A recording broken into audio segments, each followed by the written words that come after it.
আলহামদুলিল্লাহ দেখছেন মৌলানার হায়াত আছে। বাংলা বাংলা ফতোয়া আর কি, এটা আরবি ফতোয়া, এটা আরবি ফতোয়া না, বাংলা ফতোয়া।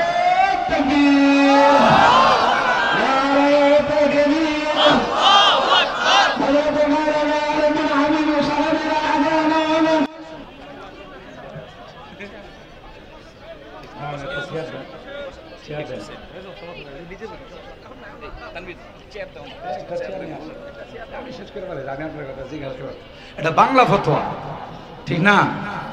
আলোচনা করলে কেউ যদি উপস্থিত হয়ে যায় এর হায়াত আছে, বোঝা গেল মুফতি সাহেবের হায়াত আছে। কথা কয় আল্লাহ আসলে হায়াতের মধ্যে বরকত দান করেন, এলিমে আলমে এলিমে আমলে আল্লাহ তাআলা বরকত দান করেন।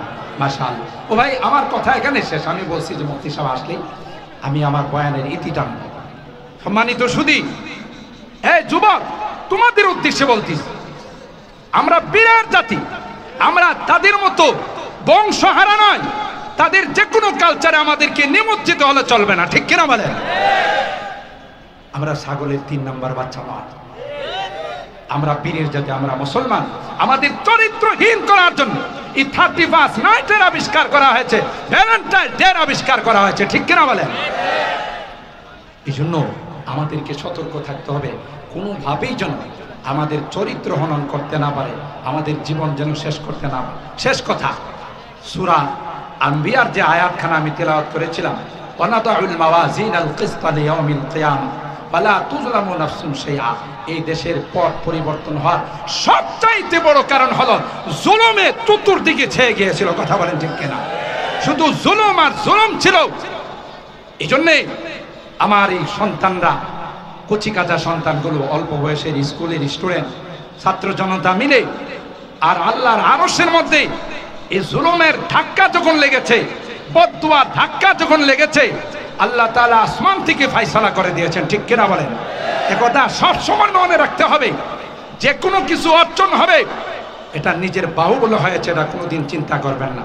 স্বাধীনতা আমাদের বাহুবলে আসে নাই, এটা আল্লাহ প্রদত্ত নিয়ামত, আল্লাহর বিশেষ অনুদান, ঠিক কিনা বলেন? নতুন স্বাধীনতা আল্লাহর বিশেষ রহমত, আল্লাহর বিশেষ অনুগ্রহ অনুদানে আমাদের মধ্যে আসছে। তাই আজকের এই ইনসাফ ফাউন্ডেশন, যে আমরা এই নামের ওসিলায় আমরা মনে করব ইনশাআল্লাহ, আশাবাদী যে আল্লাহ তাআলা যে উদ্দেশ্যে আমাদেরকে নতুন নিয়ামত দিয়েছেন, নতুন স্বাধীনতার নিয়ামত দিয়েছেন, অবশ্যই এর পিছনে যাদের অবদান, যারা শাহাদত বরণ করেছেন, রক্ত দিয়েছেন, সব সময় তাদের রুহের মাগফিরাতের জন্য আমরা দোয়া করব। যারা অসুস্থ তাদের সুস্থতার জন্য দোয়া করব। পাশাপাশি এটা ভুলে গেলে চলবে না, কখনো যেন আর এই জুলুমের রাজত্ব এই দেশে কায়েম না হয়। ইনসাফ ভিত্তিক যেন এই রাষ্ট্রের মধ্যে সবকিছু চলে, এবং আমরা দোয়া করব, দাবিও জানাবো, চেষ্টাও করব যে এটা কোনোদিন সম্ভব না যতদিন পর্যন্ত কোরআনী শাসনে দেশে কায়েম না হয়।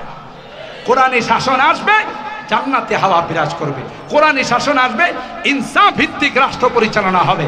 আর কোরআনী শাসন ছাড়া মানব রচিত তন্ত্র মন্ত্রের দ্বারা কোনোদিন ইনসাফ আসতে পারে না, কোনোদিন ন্যায় বিচার প্রতিষ্ঠা হতে পারে না। কথা বলেন ঠিক কিনা?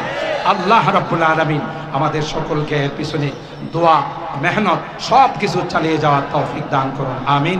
ওয়া আখিরু দাওয়ানা আনিল হামদুলিল্লাহি রাব্বিল আলামিন।